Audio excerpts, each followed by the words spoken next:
Everyone, this is Chase Pounds. In today's video, I'm going to be discussing about as an honor of the 112th, I think that's correct, the 112th anniversary of the Titanic. I'm going to be discussing about the 1996 made-for-TV Titanic movie. Now, this I had mentioned this parts of this movie before in my other video on Allison family, which were actual passengers that were on the Titanic, and I'm gonna kind of mention that again in this video. But to most people, some of you, I guess, who are Titanic enthusiasts or history buffs like I am, may be already familiar with this movie, though some may not be familiar with this movie, made-for-TV movie that came prior to the just a year prior to the James Cameron Titanic, that most average people are probably aware of, both young and old, probably have seen it. Starred Leonardo DiCaprio, Kate Winslet. And that film particularly had kind of shaped the popularity of the Titanic itself, not only as a historical event, but as an icon of American culture. But most people may not, as I said before, most average people may not be familiar with the other Titanic films that came years out before the 1996 that came out before the James Cameron. And this one, in my opinion, is an interesting surprisingly, this, of all the Titanic movies that have been made, this one particularly is less talked about. I haven't seen any other reviews about it that discuss the backstory behind the movie, and there isn't really much information about the backstory behind this movie being made. But some information about it if you look it up on the internet, but no one's never reviewed this movie. And as a fitting tribute, I think it's best to talk to the anniversary of the Titanic. This was on my agenda of a movie to talk about. And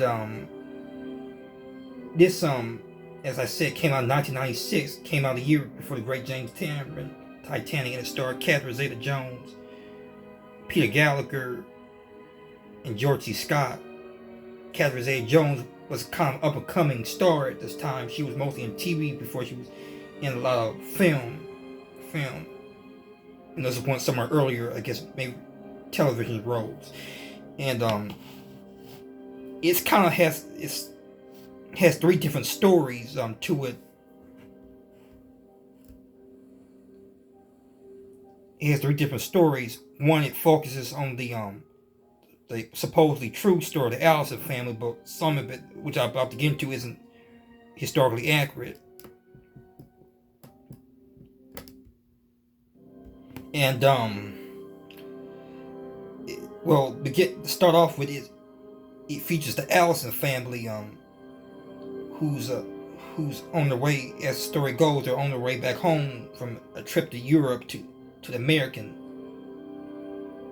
United States, and the company with them is a maid named Alice Cleaver, who at the beginning seems to have recurring dreams, or I should say premonitions, of people floating in the water, and I guess that's for sign of things to come later on. But she is a very nervous lady, and to some reports is that she's supposed to have been a baby child killer, which is later revealed when she's on board the Titanic. And she applies for a job of babysitting the two Allison children, Lorraine and Trevor, and she agrees despite her background as being nervous, and her shady past and the issue of being nervous. She on the Titanic has reverting. Even on the Titanic, she keeps having dreams, concerning dreams of impending danger of people floating in the water. Yet the Alices dismiss it, and it begins to, I guess, become a nuisance, particularly to the wife, Bess, and she thinks that she ought to leave, but Mr. Hudson Allison intervenes and suggests that gives her another chance and decides to let her stay until, but then by the time that, and already news is from another maid, news is circulating of her shady past as a baby child, and rumors spread to the Astors, I think, in the film. And it's not until the when on the night of April 14th, when the ship actually hits the iceberg, she actually feels the ship hit the iceberg. She tries to warn the Allisons, but they don't believe her and think again it's one of her dreams. But it turns out it is danger, and that they should get up on deck and get into a lifeboat. But in the confusion, Hudson goes out to see more about what's going on with the ship, leaving the nanny Alice Cleaver and the wife Bess and her children in the cabin. And that time,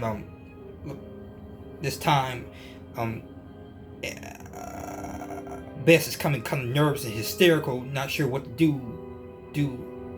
At the same time, still kind of reluctant to take her children lifeboat.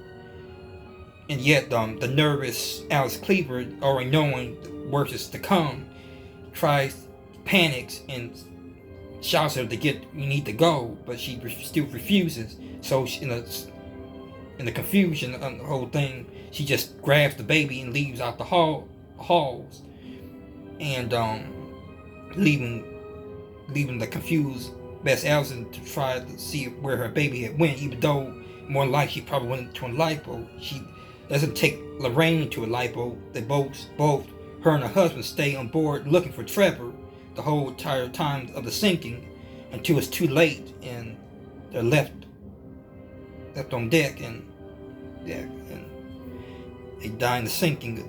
But Alice survives with the baby. And the second story of this movie centers around two fictitious characters: a lady named Isabel Paline, played by Catherine A. Jones, who's I think, as the story goes, her mother is sick over in England, I believe, and she's heading back home to America to reunite with her husband and young daughter. And she on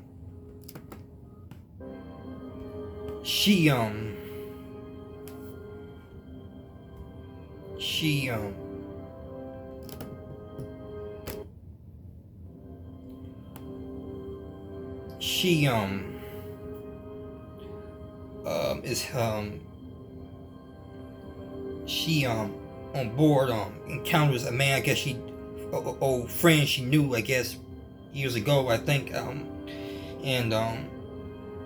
she kind of seemed to resent him, not like her at first in the movie. And there's a scene where she slaps him on the grand staircase, but over time they end up, even though she's married, she ends up getting intimate with the man and growing close, so forth through the whole voyage until right after the sinking. And when the ship sinks, she I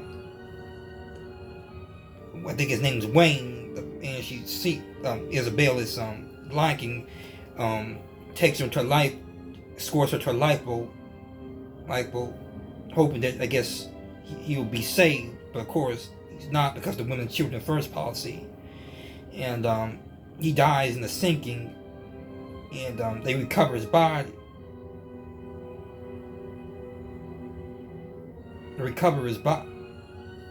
Body on the Carpathia, and she is very distraught over the loss, of course, and she can't seem to move on, even though she's married and have a child. And she also, not to mention, by the way, she sends a telegram before the ship sinks. She actually sends a telegram, sending it to the husband that she's found another man. She found another man, and it meant that she's having, I guess, that she's having the fear that she's gonna break up. I guess or break up the marriage. I guess how it goes. And but the wires never gets through because of so much of the with the wireless.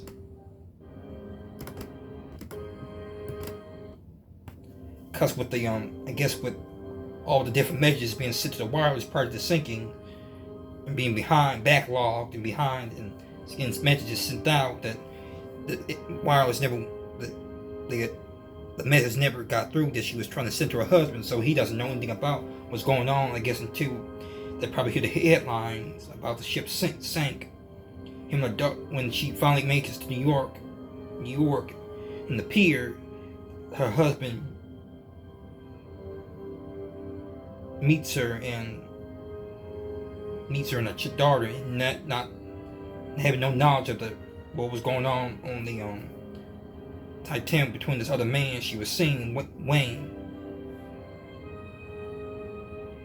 And so that's how the movie ends. But I think it's odd, the whole story though. But I guess kind of confused me a little bit. But this is a movie I haven't really seen in a while.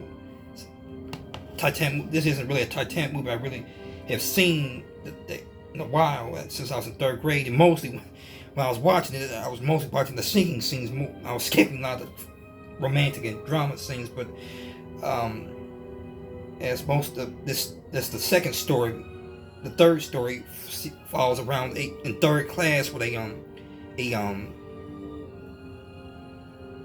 like a thief, like a criminal, like a petty thief, hoodlum, and who has the unfortunate to steal a ticket from a man who was drunk to go past him the Titanic. And another guy accompanies him. That helped him out of trouble with being caught by the police. Who was played by Tim Curry. Signs aboard as like a purser or like a crew member.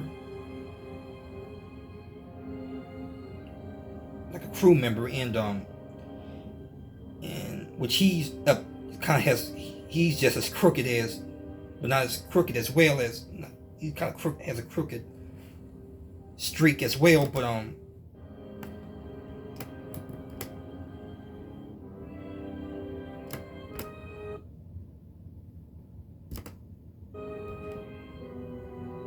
has a crooked streak as well. And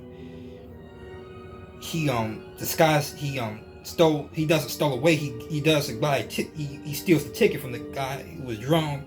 He changed his name to Mr. Dickey. But of course, the crew member that helped him out of trouble is already aware of this. That his name, he isn't Mr. Dickey. And they both hatch a plan to both together to try to rob one of the stateroom, the first class staterooms of jewelry, and one was a tiara. At the same time, his name, I think he's Jamie Pierce. His name, the little hoodlum, meets a girl who's from Denmark, and they both grow close together. Despite she not known exactly until later that she knows about his past, that he actually stole the ticket,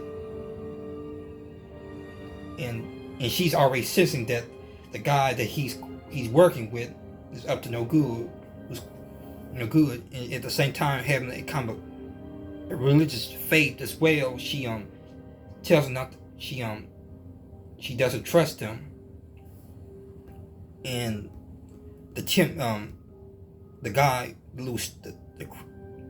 Curry character, and I forget his name in the movie, but he ends up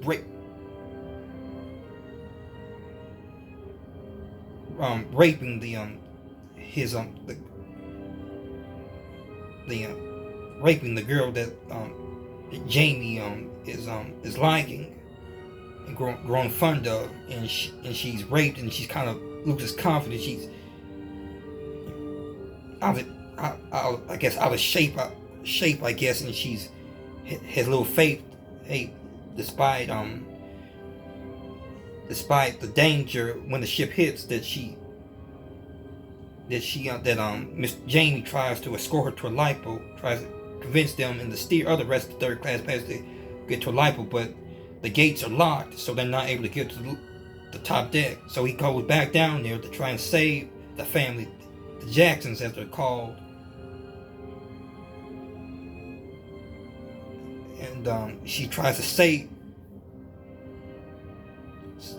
She ends up saving the lady, but the rest of her family, the religious group she's with, they are left behind, and they're left to try to defend for themselves.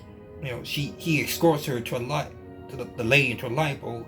He stays on deck. He plans to go back down below deck to get the rest of the religious group. But while trying to help launch a lifeboat, he slips in and breaks his, leg, and falls in the lifeboat, to another lifeboat, breaks his leg, and thus being able to survive sinking. Unfortunately, not able to save the rest of the religious group. By the time they make it on deck, it's too late, as most of the third class passengers were left behind on the Titanic. They were left behind and condemned to the fate of the sea. And that's the third story. And then at the end, the crew member who's also a thief tries to also disguise herself as a woman and escapes in the lifeboat. In the same lifeboat as the girl, I think her name was Elsa, and along with the same boat, Catherine Zeta-Jones, Isabel, the characters in the same boat.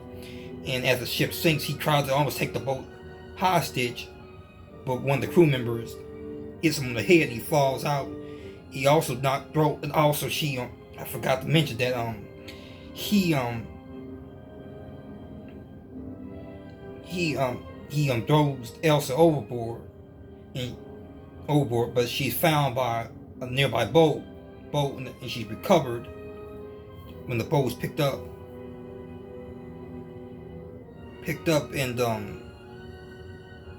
and both Jamie Pierce, who also survived, reunites. Both of them reunite together, and they plan to go at the end when they reach the pier, New York Harbor. They talk about starting a family, and I think starting a new life in California, growing oranges. And both him also converting to believing in the higher. Both change. I think Jamie tries to. He has an ambition of trying to become a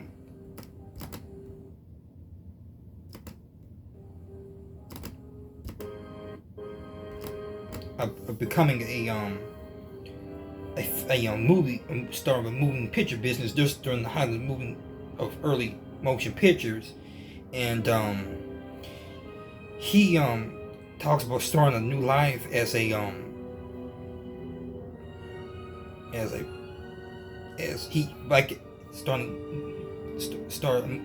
to the motion picture business, but the Titanic the sinking had effect on him, so he thought of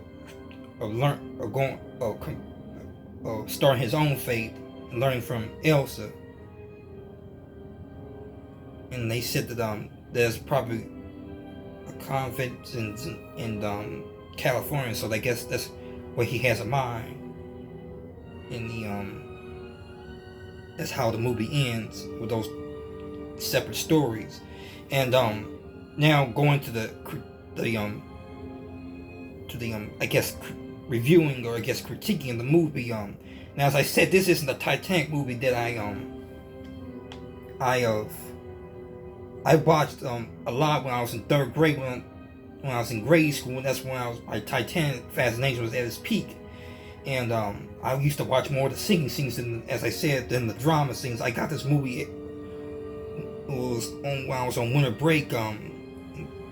In I guess December of 2006. I found this at a Walgreens, running some errands with I guess my parents. And it's funny. That same week I saw it on TV before, and I just came across the tape when I was at Walgreens that same week. So I ended up watching it, seeing it from the beginning for the first time.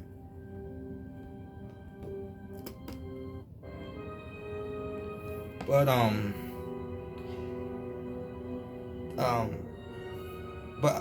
as I said, this isn't a movie I really late in recent years watched it. Every blue moon I would pick it up again and watch it. I just watched it. Last time I watched it was actually the beginning of this year. Was around back in January, around MLK holiday.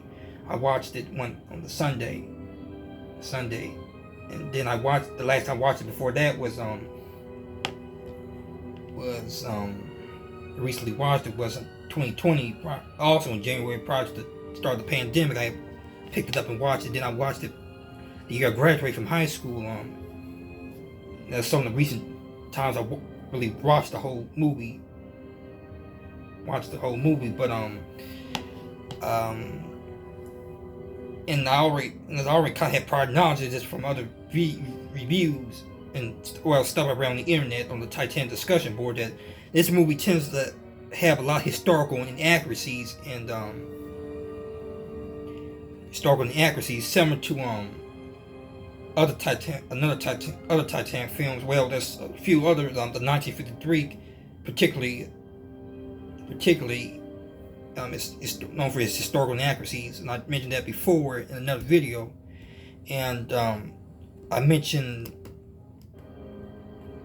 before, and not only that, not only historical inaccuracies, it also leaves out notable historical passengers, notable figures that were actually on the Titanic, including the ship designer Thomas Andrews. He's absent in this movie, as well as in the 53 version, the 1943 version. He's absent. Really, the first film he ever appeared that they depict Thomas Andrews, the ship designer, is in the mostly well-known, historically accurate A Night to Remember. Night to Remember, that came out in 1958. And it's ironic though that this Titanic movie had the landmark thing about this Titanic movie was it was the first film to really show the shipwrecking too. This is actually post discovery of the wreck. And prior to this film, no other Titanic film has ever shown the shipwrecking too. Even the Night to Remember never showed it. There was only a few inaccuracies with the Night to Remember. It didn't show the shipwrecking too, but that was excusable because it was not known at the time. And but yet this movie was the first to show breaking two. Yet there's all these bunch of historical inaccuracies and mistakes, which I think is a shame. They should have stepped up and really gotten things right. Gotten things right with all that was known about the Titanic at this time period. And several details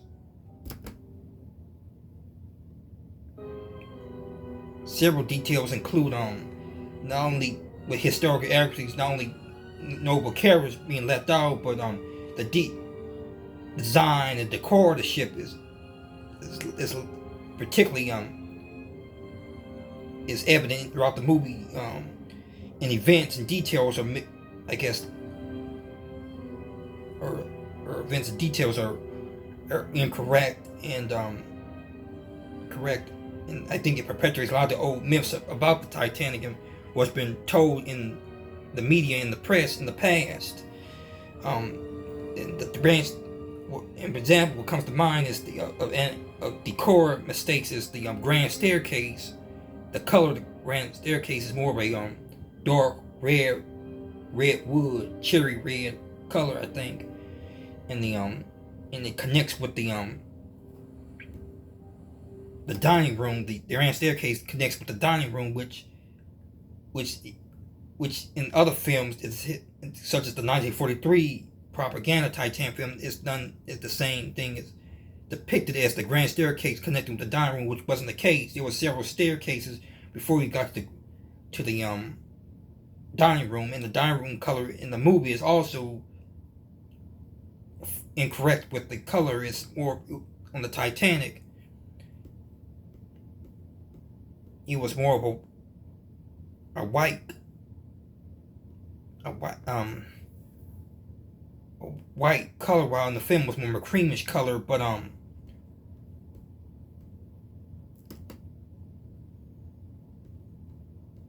but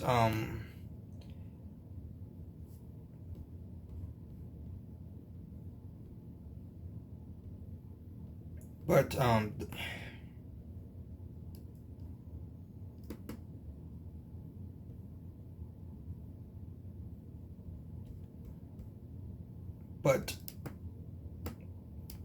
but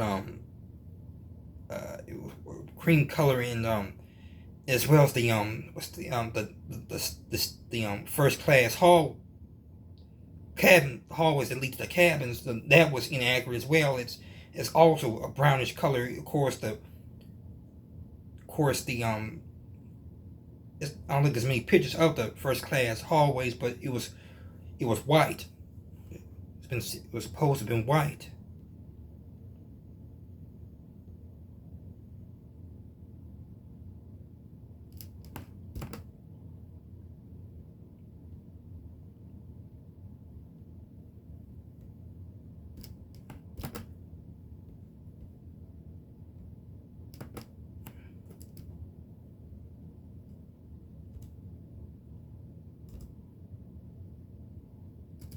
White, and I could try to pull up a picture of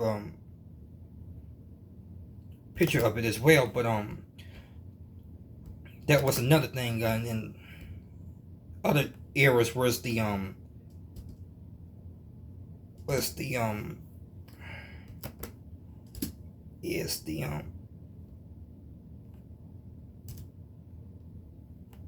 was the story of the Allisons. It gets incorrect, and in mistakes. I should say a lot of there's a lot of his mistakes with the story of the Allisons, such as they weren't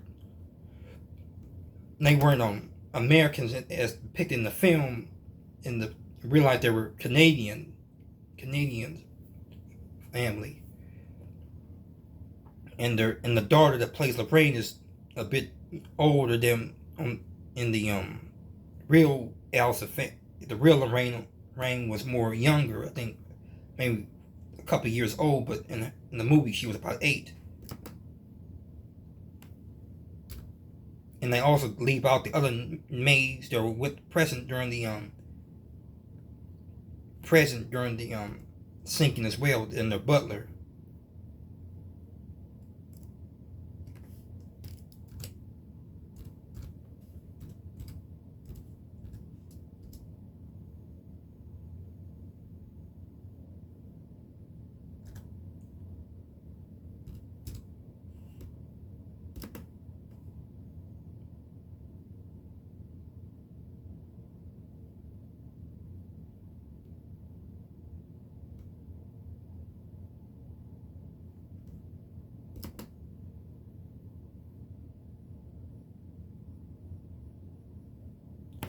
This is what the dining room probably would have looked like, though. But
This is what the dining room probably would look like.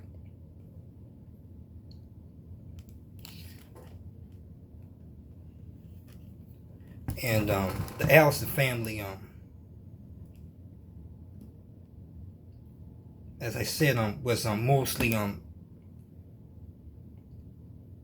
also was mentioned.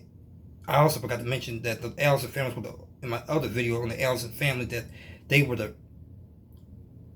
one of the few first class to not have been saved from the saved along with the Strauss and the Strauss couple, and two women from first class. One named Edith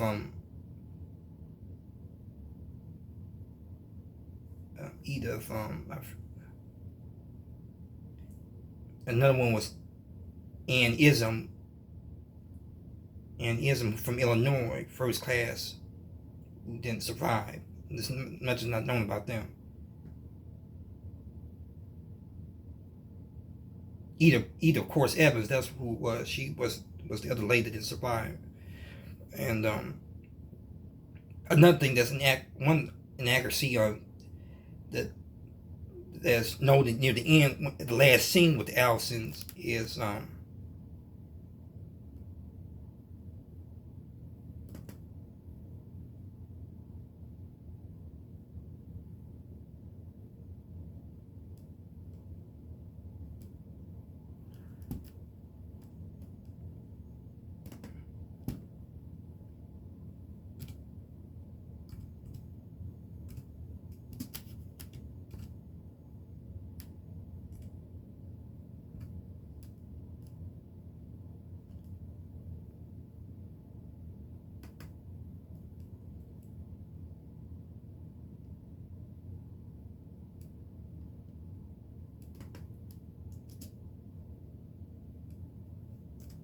is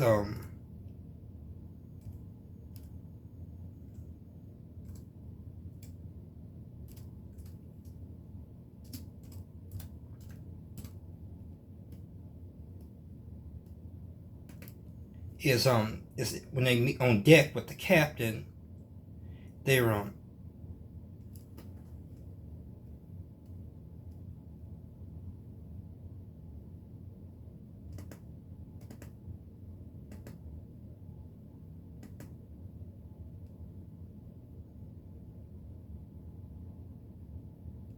deck with the captain.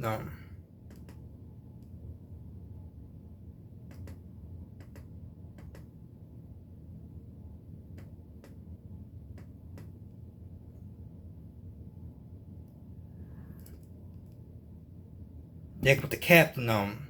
They are last seen. I mentioned this in my other video, that with the captain.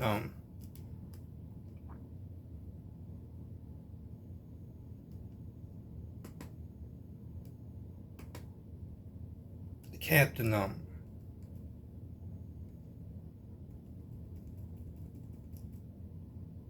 Captain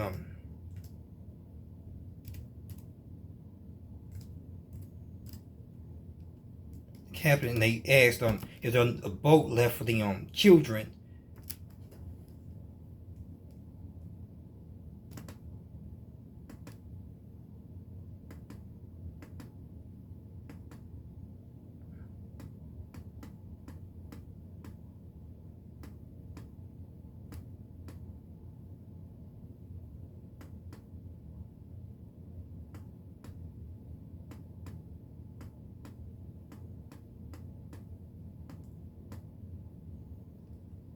There's a lifeboat left for the cast, for the child in the rain, and they trying to find pictures, but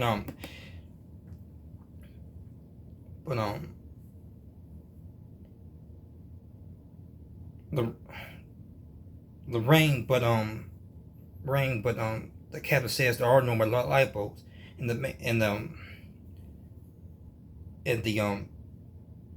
Hudson, the father's the husband, the father says, there's got to be collateral. You got to help us, please. You got to help us. But the captain said there's nothing nothing more that I could do. But in reality, there was a collapsible lifeboat on the real Titanic. And there's been some of the suggested theories that they may have went to that boat, but still their fate was uncertain. Certain though, chance of survival was nailed at that point. But the odd thing about the movie is they do show a collapsible lifeboat in the movie, and they also show at the after the final plunge of some of the people in the water, including the officer, the second officer, Lightoller, clinging to this lifeboat, the boat. And I think they show it, like when I watched it the last time, I did see the lifeboat on top of the roof, so it was there. So I don't understand why they said there was no collapsible lifeboat, but lifeboat. That's just another that it makes sense with the movie. And the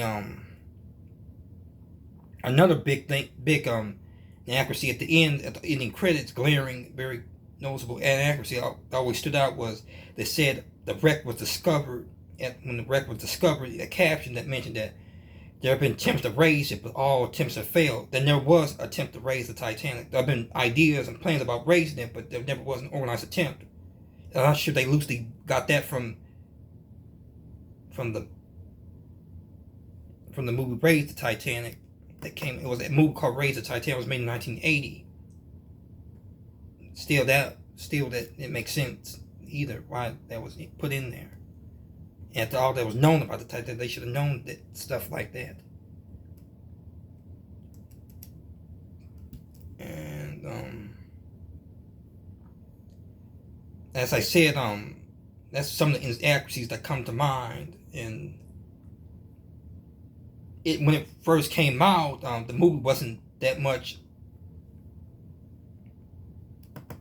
I think had mixed reviews though. But when the James Cameron Titanic came out, it found a kind of life of its own, where people were starting to watch this other Titanic movie that came out prior to James Cameron, in which really I think it was supposed. The fact was the production of this movie that it was rushed because they're trying to have released before the James Cameron movie was already in the making.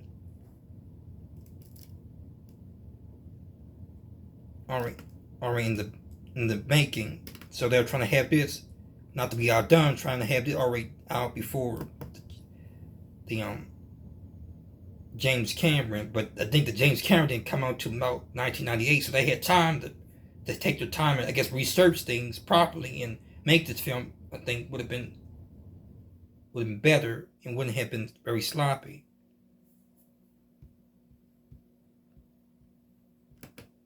Would have been sloppy, and I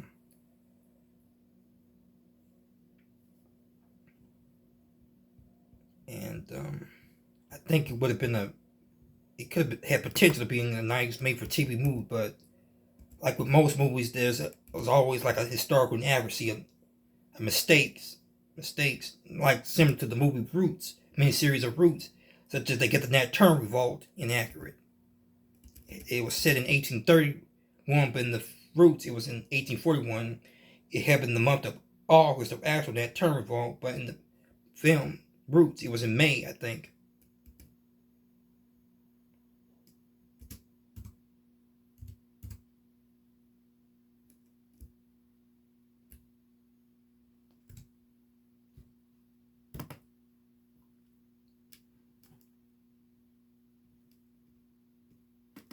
And that's when the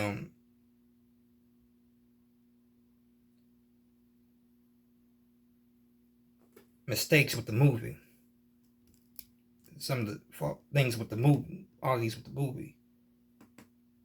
It's not a Titanic movie I watch frequently, but it's just the interesting topic of discussion, reviewing and analyzing the movie. And then the way, as I said, it portrays Alice Cleaver as being a kind of, I guess, deranged lady, and realize she wasn't. That's also a misperception that the same Alice Cleaver. It was two different Alice Cleavers, and that one gets the one that killed the baby gets lumped in with the Alice Cleaver that was on the Titanic a lot of the time. even with many historians, it was often misunderstood.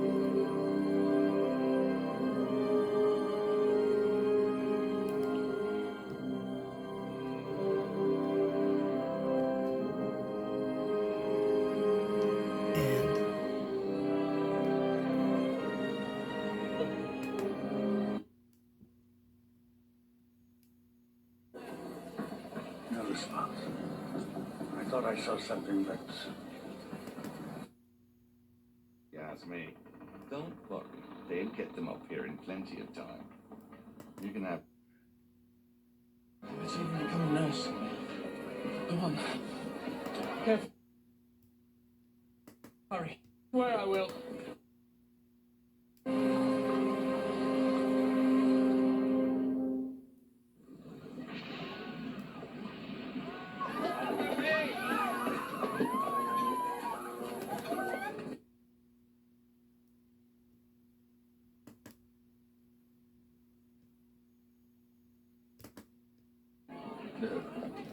And I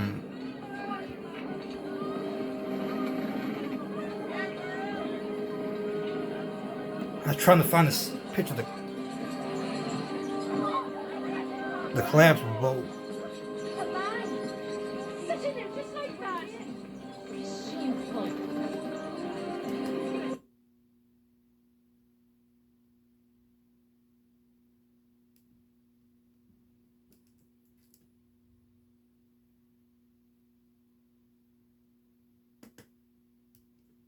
I think this is it right here.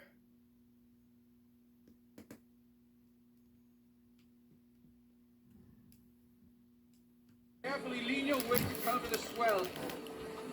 Yeah, this is it right here. This is when the officers were Officer Lightower, the ray operator Phillips was on this overturned lifeboat, but they said earlier it's not in here.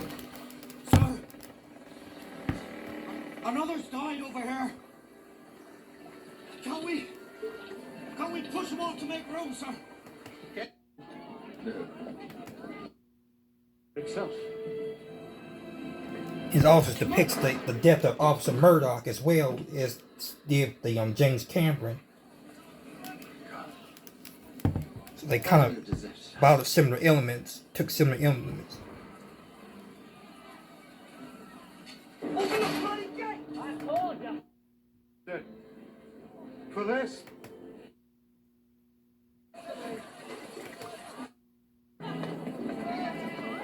Here's a scene when the Alices meet together with the captain.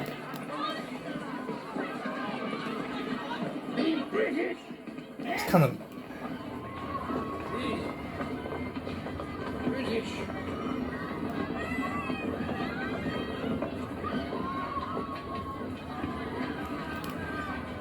Captain, you have to help us. We must have the ship completely searched. We've lost our baby. We're still here. My wife refuses to leave the ship until we find our son. What about this child? I'm going on a lifeboat. I'm going to see to that now. I'll get her into a boat with a responsible person. On the boats. Oh my God! My babies! There has to be something. A collapsible. You have to help us. Please help us. Sorry. There's nothing I can do. and they show the boat, but still the fate was still slim.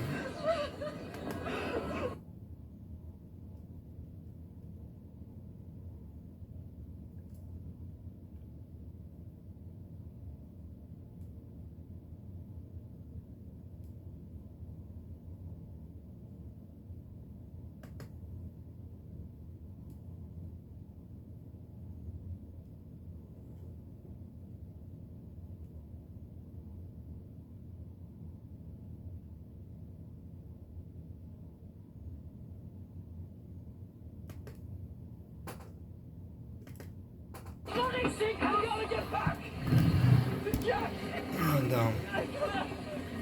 that's all I got to say about this movie and the story. And he, dang it, say it.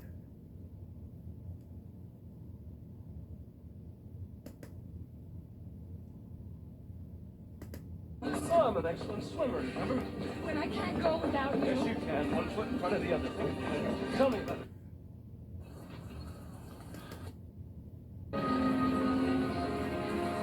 Please don't get cry.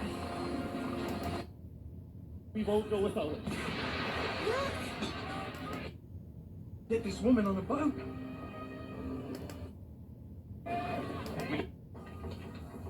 Why didn't they respond? I will. Oh, we need help. Why didn't they respond?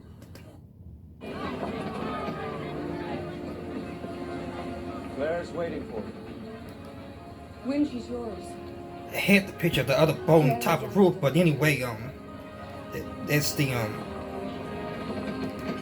Goodbye. Such an just like that. Shameful.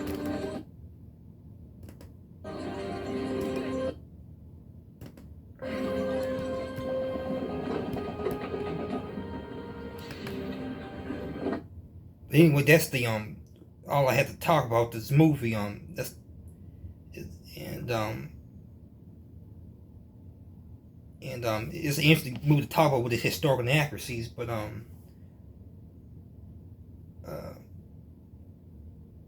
feel free to watch if you think it interests you. If you're Titanic, well, feel free to watch it. But that's a tribute to the 100th anniversary of the Titanic. My topic discussed for the Titanic. This is another review for Chase Pounds. Feel free to review and describe this video.